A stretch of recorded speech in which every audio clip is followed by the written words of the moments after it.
Hello and welcome back. I'm Dr. Adonis. Today we're addressing some of the most frequently asked questions I get asked from patients about GLP-1 agonist treatment. How do I set realistic weight loss goals while on GLP-1 agonist therapy? It's crucial to remember that the primary goal is improving overall health, not just shedding pounds. By focusing on achievable milestones and sustainable lifestyle changes, patients can empower themselves for long-term success. What changes should I be making in my lifestyle while on GLP-1 agonist therapy?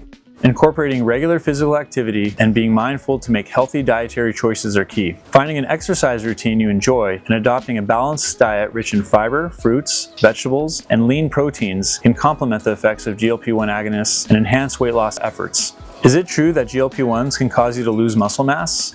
Up to 40% of the weight loss while using GLP-1 agonists can be muscle, so it's important to optimize your protein intake and incorporate strength training to build and maintain your muscle mass. Any tips on staying consistent while on GLP-1 agonist therapy?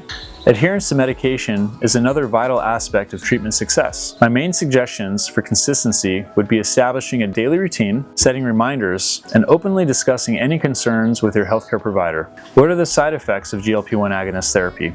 Managing side effects is a common concern for many patients, and while mild side effects like nausea may occur initially, they often subside with time. Staying hydrated, eating smaller, more frequent meals, and avoiding trigger foods may help alleviate discomfort, but it is essential to communicate any persistent or severe side effects with your healthcare team.